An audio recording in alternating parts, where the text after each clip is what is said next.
बंधु सादर अभिवादन। प्रेरणास्पद कहानियाँ जो मैंने अपने आदरणीयों से, अग्रजों से, गुरुओं से, विशिष्ट लोगों से, प्रतिभावान और प्रज्ञावान लोगों से सुनी थी, उन प्रेरणास्पद कहानियों में एक कहानी है। गिद्ध पक्षियों का एक जोड़ा था। गिद्धनी गर्भवती थी, इसलिए वो अपने पति गिद्ध से बोली कि अब मैं प्रसव की ओर जाऊंगी और अपने बच्चों के पालन पोषण में लगूंगी। अब तुम भोजन पानी का प्रबंध करना। तो गिद्ध बोला कि हर व्यक्ति का, हर पद का एक निश्चित कर्तव्य होता है, उत्तरदायित्व होता है। उस उत्तरदायित्व को उसको निर्वहन करना चाहिए।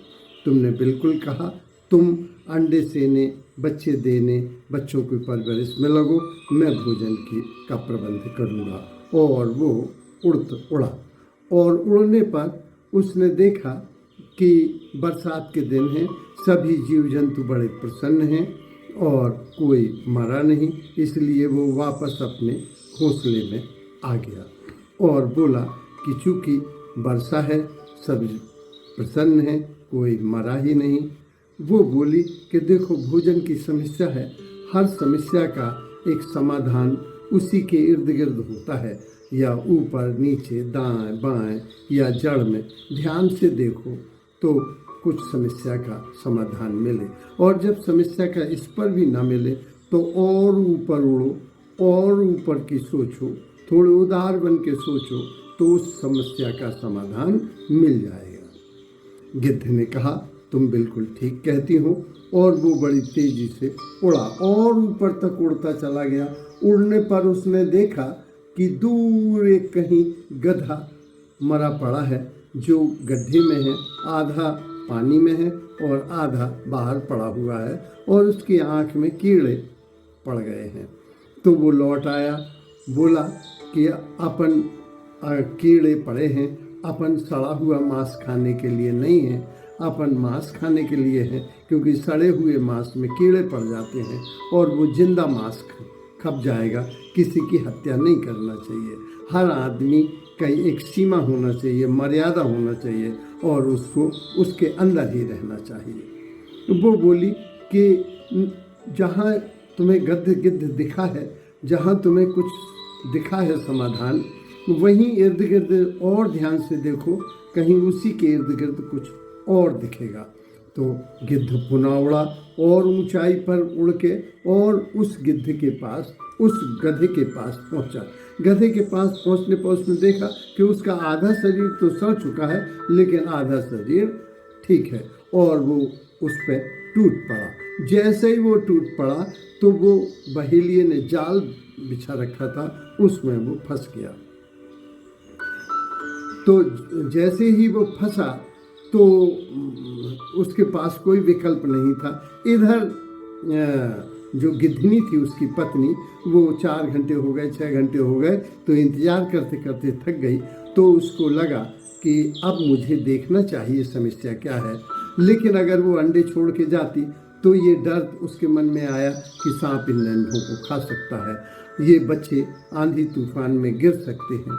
लेकिन उसके विवेक ने निर्णय लिया कि पुत्र और पति के बीच अगर एक का ही चयन करना हो, तो विवेक से निर्णय लिया कि पति के साथ उसे जाना चाहिए। इसलिए वो उड़ी और उसके पास पहुंची। जैसे ही पहुंची तो उसने देखा कि फंसा हुआ है। तो उसने कहा कि अरे, तो बोले, इंसान लाख संभलना चाहे तो भी गिर जाता है, इंसान लाख संभलना चाहे तो भी गिर जाता है, जो झुक के उठा ले वो खुदा होता है। तो मैं फंस गया हूँ, अब देखो कैसे समस्या सुलझती है। तो वो बोली, तुम घबराना नहीं। जो घबराते नहीं हैं, धैर्य से समस्याओं का सामना करते हैं, उनकी समस्या मिल जाती है। जो धैर्य रखते हैं अपने साथ, उन्हें उनके साथ खुदा का बल आ जाता है, उन्हें ईश्वर का किसी दिव्य दृष्टि देता है। तुम एक और एक मिलकर 2 हो जाते हैं। मैं तुम्हारे साथ हूँ, तुम घबराना नहीं, समस्या का समाधान यहीं से मिलेगा। उसने कहा कि ये तो बताओ, लेकिन तुमने आँख के कीड़े तो देख लिए, लेकिन इतना बड़ा जाल नहीं देखा। तो वो बोला जो आवेग होता है भूख का, शरीर की भूख का, वह आवेग में लोग बड़े बड़े चीज़ों को नहीं देख पाते। काम के आवेग में, क्रोध के आवेग में, शारीरिक भूख के अभाव में ये चीज़ें नहीं दिखती। तो उसने कहा तुम घबराना नहीं, अष्टवक्र महागीता में लिखा हुआ है कि इस संसार में तुम्हें विपदा मिलेगी, बीमारी मिलेगी, विपन्नता मिलेगी, घबराना नहीं। और इस संसार में तुम्हें सौंदर्य मिलेगा, स्वास्थ्य मिलेगा, समृद्धि मिलेगी, इतराना नहीं, इसलिए घबराना नहीं। तो उसने कहा कि तुम विपत्ति में मेरा साथ दे रही हो, पत्नी वही जो विपत्ति में साथ देती है। और तभी उसने देखा कि पास में एक चूहा फुदका, तो गिद्धनी ने तत्काल उसके पास गई और उसको पकड़ा। तो वो घबराया कि देवी मुझे छोड़ दो, मेरे बाल बच्चे हैं छोटे, मेरी कोई गलती नहीं है। तो वो बोली नहीं, तुम हाथ नहीं जोड़ो, मैं हाथ तुम्हारे जोड़ती हूँ, मेरे पति फंस गए हैं जाल में, तुम इनको, तुम्हारे बाएं हाथ का काम है, तुम इनका जाल काट दो। तो उस चूहे ने गिद्धनी को देखा कि तुम अपने पति से प्यार करती हो, ये सोच के उसको गिद्धनी भी बहुत सुंदर लगी। और जो प्यार करता है वो सुंदर दिखता है, स्वस्थ दिखता है, संस्कारवान दिखता है। तो उसने कहा, और उसकी ग्रेटनेस बढ़ गई। चूहे ने कहा तुम्हारी हेल्प तो गैर भी करूँगी, तुम हाथ जोड़ रहे हो, तुम्हारी हेल्प तो ईश्वर भी करेगा। और उसने जाल काट दिया। इसलिए समस्याओं को बड़े धैर्य से, क्योंकि उस समस्या उतनी बड़ी नहीं होती जितनी बड़ी हम मान के घबरा जाते हैं, और समस्या का समाधान उसके इर्द गिर्द ही मिल जाता है। धन्यवाद।